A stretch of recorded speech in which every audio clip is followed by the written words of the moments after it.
Hello dear students. हम लोग जो है बोर्ड ऑफ इंटरमीडिएट तेलंगाना की तरफ से टेलीकास्ट कर रहे हैं।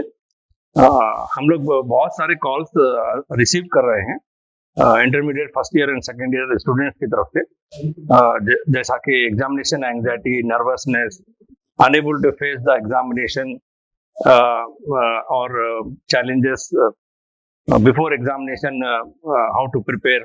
बहुत सारे कॉल्स आ रहे हैं। बेस्ड ऑन दैट उसके बिना पे हम लोग जो है ये टेलीकास्ट कर रहे हैं, how to overcome the anxiety. Examination के लिए साल भर पढ़ाई होती है, तो उसको जो है we have to come to a gist. जितना भी हम पढ़े, हमको लास्ट मंथ में 15 डेज में we have to revise everything to overcome the immediate examination से पहले जो एंग्जाइटी आती है उसको निकालने के लिए we have to revise everything.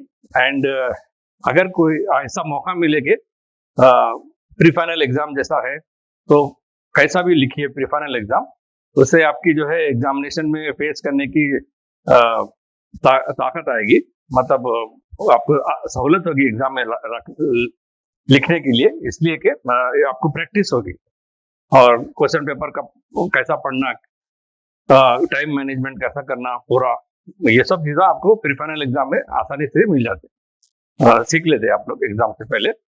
और जो है ये बोलना यह था कि बहुत सारी चीजें हैं जो एग्जामिनेशन एंग्जाइटी को इंक्रीज करते हैं। First of lack of sleep. सही अगर नींद ना हो हमारी, तो हमको जो है हम मेमोरी प्रॉब्लम आता है, हम जो याद करें वो भूलते रहते हैं अगर हमारी नींद सही ना हो। और जो है अगर हम गैजेट्स के साथ ज्यादा अगर बैठे, मोबाइल फोन वीडियोस देखे, या फिर टीवी के सामने ज्यादा बैठे, या फिर अननेसेसरी गपशप कर लेते बैठे, तो it will also affect our हमारी याददाश्त में। हमारे जो रॉन्ग आंसर्स हम लोग याद करके रखे, वो सब चीजें हमारे भूले जाते हैं। तो अगर हम गैजेट से दूर रहें, खासतौर पे सोशल मीडिया, स्क्रीन टाइम, तो ये भी हमारे लिए बहुत हेल्पफुल रहता एग्जामिनेशन के लिए। और नींद अच्छी रखिए और टाइम मैनेज करिए एग्जाम से पहले पढ़ने के लिए, और गैजेट से दूर रहिए। और जो है एक स्टडी टाइम बना के रखिए, टाइम टेबल, टाइम स्लॉट बना के रखिए।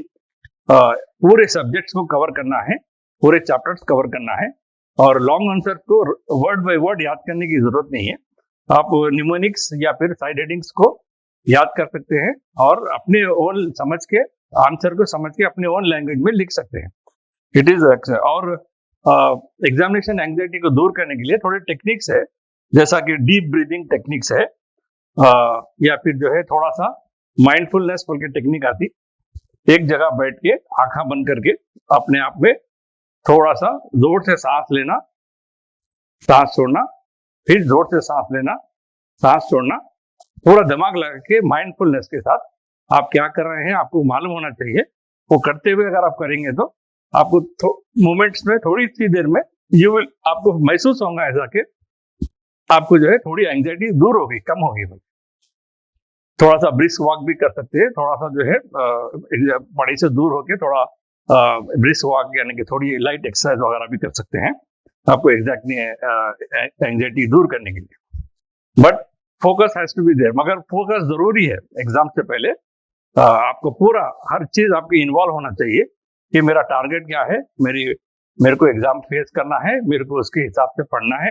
तो पूरे दोस्तों से जो बात काम की बात है वही करना, और अपना पूरा फोकस जो है एग्जामिनेशन के ऊपर रखना। बाजू को क्या होता, आप किसी को हाई बीपी या कुछ और प्रॉब्लम में पड़ जाते, ऐसे टाइम पे आप साइकियाट्रिस्ट या क्लिनिकल साइकोलॉजिस्ट या इवन लोकल डॉक्टर के पास जाके आप बता सकते हैं। मे बी फॉर मेडिकेशन, हो सकता है आपको मेडिसिन या दवा की जरूरत पड़े, तो हो सकता है आपको बीपी वगैरह कम करने के लिए, या फिर जो है कुछ और प्रॉब्लम है, सर का दर्द हो रहा है या फिर कंसंट्रेशन प्रॉब्लम हो रहा है, दे कैन हेल्प यू, आपको उससे मिल जाता। और एक बोलना यह था कि एग्जामिनेशन एंग्जाइटी जो है, गुड एंग्जाइटी, बैड एंग्जाइटी दोनों होती है। गुड एंग्जाइटी आपको होना जरूरी है। एंग्जाइटी के बिना पे आप जो है अच्छा चैलेंज को फेस कर सकते हैं। आपको टारगेट बना के एग्जाम लिखना है, मेरे को अच्छे मार्क्स लाना है और अच्छे से अच्छा एग्जाम लिखना है, वो सब कर सकते हैं। अगर बैड एंजाइटी में पड़ गए अपन तो हमको कंसंट्रेशन प्रॉब्लम होता, हमको जो है फेस नहीं कर सकते हम वो एग्जामिनेशन को, हमारे को दूसरे उल्टा नेगेटिव उसमें डाल देता। तो गुड एंजाइटी अच्छी बात है, एंजाइटी होना और उसको टारगेट बना लेके स्टे फोकस रह के आप जो है इस टाइम टेबल मेंटेन करते, गैजेट से दूर रहते हुए, अच्छी नींद लेते हुए हमको जो है पढ़ाई पे टारगेट करना है। और मैथमेटिक्स जैसी चीज रहती कोई जो प्रैक्टिस करने से ही अच्छा रहता है। फॉर्मूलेस को रिवाइज करना, और मॉडल पेपर्स भी अवेलेबल है बोर्ड ऑफ इंटरमीडिएट की तरफ से, डाउनलोड कर सकते हैं आप लोग, और आप दूसरे बाजार में भी मिलते हैं मॉडल पेपर्स वगैरह। आप अच्छे से अच्छा प्रैक्टिस करें तो आपको जो है अच्छे मार्क्स मिलते हैं। दूसरा ये है कि एग्जामिनेशन जाने के लिए क्या करेंगे अपन, ठीक है। तो उसके लिए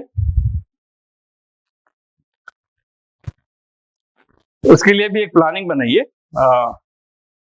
आपका ट्रांसपोर्टेशन का ख्याल करना है, आपको टाइम से आधा घंटा या पौन घंटा पहले रीच होना है, और जो है आपको कोई किस्म का बीच में हर्डल आया तो ये आपको फेस करना है कि ये हर्डल से मुझे कैसा फेस करूं।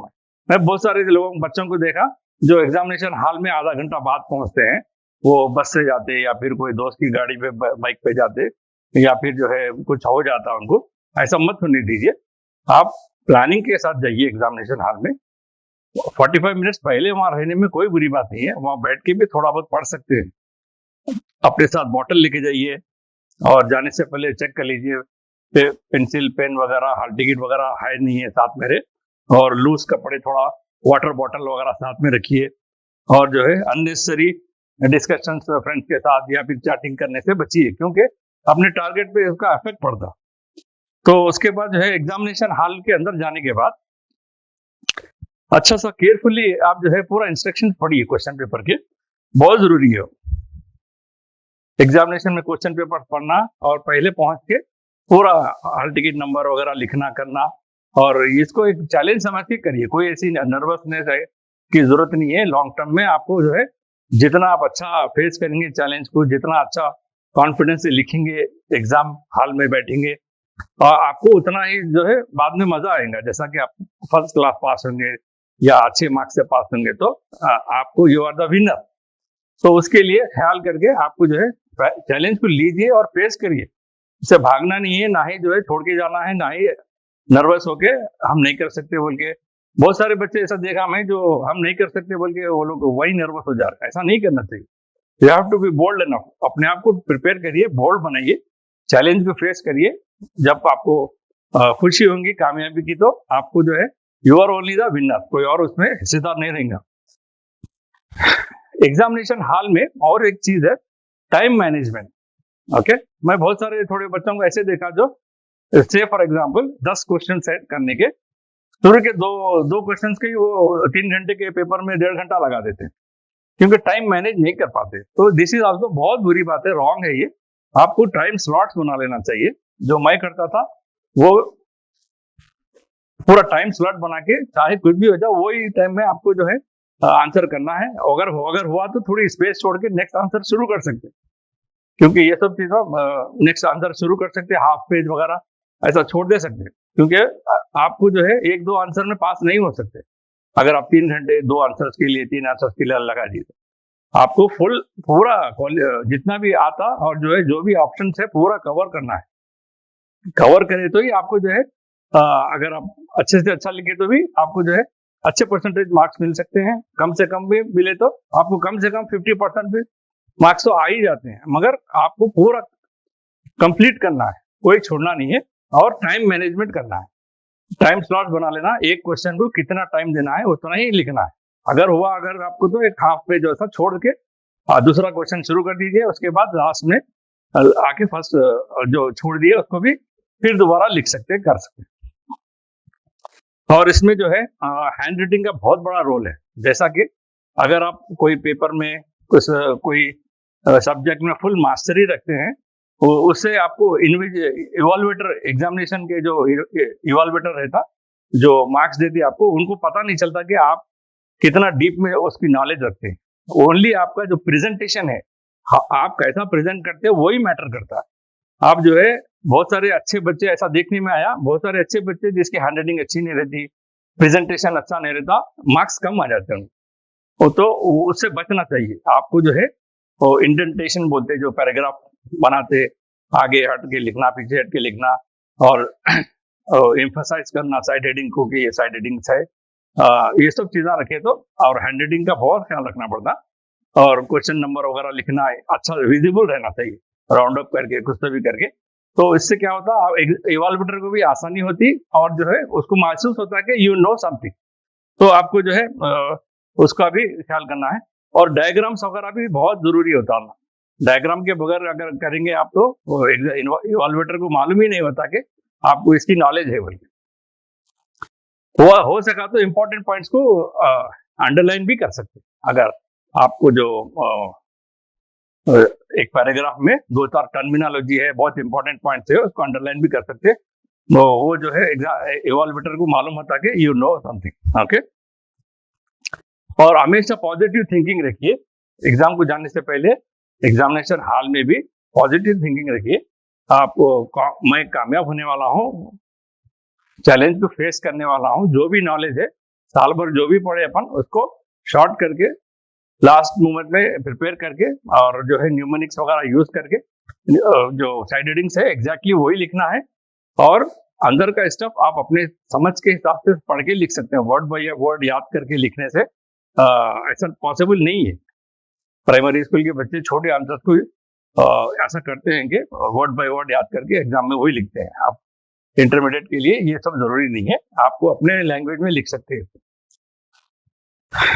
और एक अच्छा तरीका ये है कि बुक्स से पढ़ना बहुत मीनिंगफुल है। बुक से पढ़ना, अगर गैजेट से पढ़े, कोई मोबाइल फोन में पीडीएफ फाइल है, या फिर जो है कंप्यूटर पे पढ़े, वो मोमेंटरली आता फिर वो चले आता। आपको पेपर पेंसिल लेके लिखना है। लिखने एग्जामिनेशन जाने से पहले की बात करूं मैं, अच्छा लिखना, उसके बाद देखना कि रिपीटेड करना, लिखना लिखने से आपको जो है जल्दी आता। और सब में अच्छा तरीका ये है कि अगर अपनी क्लास में कोई वीक बच्चा है, तो अपने को कुछ आता तो उसको हम बैठ के सिखाने में हमारी भी नॉलेज बढ़ जाती, उसको भी आ जाता, हमारे को भी आ जाता। इससे दोनों का फायदा होता। तो दूसरों को सिखाने से हमारी नॉलेज भी बढ़ती है, और हमारे को भी जो है अच्छा नॉलेज बढ़ जाती। और रिलैक्स होना, हमेशा रिलैक्स मूड में रहना, इसके लिए टेंशन की कोई जरूरत नहीं है। अगर किसी को महीना भर पहले एग्जाम के ये महसूस होता कि ये मैं चैलेंज फेस नहीं कर सकता, एग्जाम नहीं लिख सकता, मेरे को नहीं आता ये, I can not face this, ऐसा कुछ होता है ऐसा। लेकिन जैसा जैसा टाइम करीब आता, ऐसा देखने में आया कि वो सब चीजें आसान हो जाती, may be because of good anxiety fear. Anxiety का जो एग्जाम में एंग्जाइटी रहती, उसकी वजह से जो अच्छी इसमें लिए तो अपन जैसा जैसा एग्जाम करीब आता, सब आपको आसान होते जाता। मतलब आपकी जो मेमोरी में जो बिल्कुल आप रिकॉल कर सकते हैं, ऐसा हो जाता, क्योंकि एग्जाम में फेस करना है, एग्जाम में राइट लिखना है। और ये सब बातें बोलना था। और जो है अपने इमोशंस को, एंग्जाइटी को काबू में रखने के बहुत सारे तरीके हैं। अपने फैमिली मेंबर से डिस्कस करना, बात करना, अपने जो लाइक माइंडेड कलीग्स है, अगर घर नहीं जा सके तो कम से कम फोन पे उनसे एग्जाम के बारे में, सिलेबस के बारे में, आंसर्स के बारे में डिस्कशन करने से बहुत सारे डाउट्स क्लियर हो जाते हैं। इसलिए कि एक बुक से, एक क्लासरूम में कुछ भी मिस हो सकता है आपने, लेकिन डिस्कशन करने से हमारा जो है उसका बहुत सीखने को जल्दी मिलता है। ऐसा देखने में आया कि एक सर जो है क्लासरूम में जब टीचिंग करते तो बच्चों को उतना समझ में नहीं आता, लेकिन जब बाजू का बच्चा अपना गुड फ्रेंड, अपना कलीग, अपना क्लासमेट, अगर वो पढ़ाया तो ज्यादा समझ में आता, बिकॉज उसको मालूम रहता हमारी एक की जहनियत कैसी है, हम कैसा लर्न करते, अडॉप्ट करते, उसके हिसाब से बहुत जल्दी हमारे को आ जाता। और एक बहुत सारी चीजें हैं स्ट्रेस को दूर करने के लिए। अगर एग्जाम से पहले अगर ऐसा है तो रिलैक्सेशन ट्रेनिंग बोल के रहता। आप जो है रिलैक्स करने के लिए बहुत सारे टेक्निक्स है। जब अपन स्ट्रेस में आ जाते हैं तो अपने जो बॉडी के मसल्स है वो स्टिफ हो जाते हैं, यानी कि कड़क हो जाते बॉडी के मसल्स। तो किसी तरह बॉडी मसल्स को स्टिफनेस से रोके, जैसा कि साइकोलॉजी में थेरेपी वगैरह देते, जैसा कि Jacobson muscle progressive muscle relaxation therapy JPMR बोल के आता, वो देने से बॉडी के मसल्स का स्टिफनेस जाता। उसकी जरूरत नहीं है, घर में बैठ के और कोई एरोबिक एक्सरसाइज कर सकते, या जॉगिंग कर सकते, ब्रिस्क वॉक कर सकते, अगर कोई स्विमिंग पूल है तो थोड़ा स्विमिंग भी कर सकते।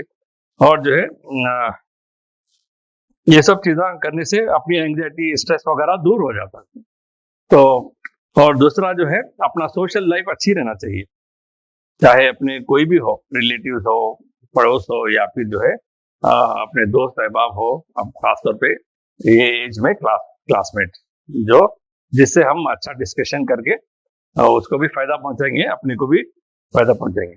उसके बाद जो है स्ट्रेस इमोशंस को जरा काबू में रखे तो हमारे को जो है we can do anything in our life. तो एग्जाम से पहले रिहर्सल की जरूरत है, प्रिपरेशन, अच्छा प्रिपरेशन, एग्जाम हॉल में टाइम मैनेजमेंट, सीक सपोर्ट, थोड़ा रिलैक्सेशन, एक्सरसाइज वगैरह करने से ये भी it will give good help. और लास्ट वन ये रहा कि एग्जामिनेशन में जाने के बाद टाइम मैनेजमेंट करना, और जो है हर क्वेश्चन को 1 से 2 बार पढ़े तो अच्छा रहता। जस्ट वन रीडिंग में हम क्वेश्चन नहीं पढ़ के, बहुत सारे स्टूडेंट क्या करते हैं, एक रीडिंग में पढ़ते, लेकिन उनको कॉन्फिडेंस रहता कि कुछ इसके ताल्लुक से कुछ और लिख देते, जो कि क्वेश्चन रहता ही नहीं। दिस इज ऑल्सो, ये बहुत गलत है। क्वेश्चन को 2-3 बार पढ़ना चाहिए। और कभी कभी ऐसा होता है कि अगर ये क्वेश्चन मुझे नहीं आता, ऐसा लगता है ऐसा, लेकिन अगर हम उसको स्टार्ट करें, हमारे दिमाग में जो भी आ रहा है उसके हिसाब से स्टार्ट करें, लिखना शुरू करें, तो वी कैन, दिमाग से आता कि ये चीज आई नो दिस। ओके, कभी कभी ऐसा होता है क्योंकि सिलेबस से आउट ऑफ सिलेबस जैसा क्वेश्चन रहता है, या फिर एग्जैक्ट क्वेश्चन नहीं आता। तो बहुत सारे ऐसे क्वेश्चन रहते हैं जो हमको आते हैं, लेकिन क्वेश्चन समझ में नहीं आता, तो हम छोड़ने की कोशिश करते हैं। लेकिन ऐसा नहीं करना चाहिए, हमको उसको अटेम्प्ट करना चाहिए। कुछ भी हाल में कुछ तो भी लिखना चाहिए, हमारे दिमाग से लिख रहे, हम कोई चीटिंग नहीं कर रहे, लेकिन स्टार्ट राइटिंग व्हेन, जब अगर हम लिखना शुरू करेंगे तो डेफिनेटली हमारे को खुद मालूम हुआ कि हम इसके ताल्लुक से कुछ जानते हैं। तो बहरहाल जो है, take a good diet, good sleep, and avoid mobile phone, gadgets को दूर रखिए। अपने अपने अच्छे क्लासमेट से, मतलब जो भी आपके फ्रेंड्स हैं, उनसे सब्जेक्ट के बारे में और जो है एग्जाम के बारे में डिस्कशन करिए, ताकि जो है आपको ज्यादा से ज्यादा आपको फायदा पहुंचे, और आप एग्जामिनेशन एंग्जाइटी को फियर करे बगैर आप अच्छे तरीके से एग्जाम को फेस कर सके और अच्छे मार्क्स से कामयाब हो। शुक्रिया।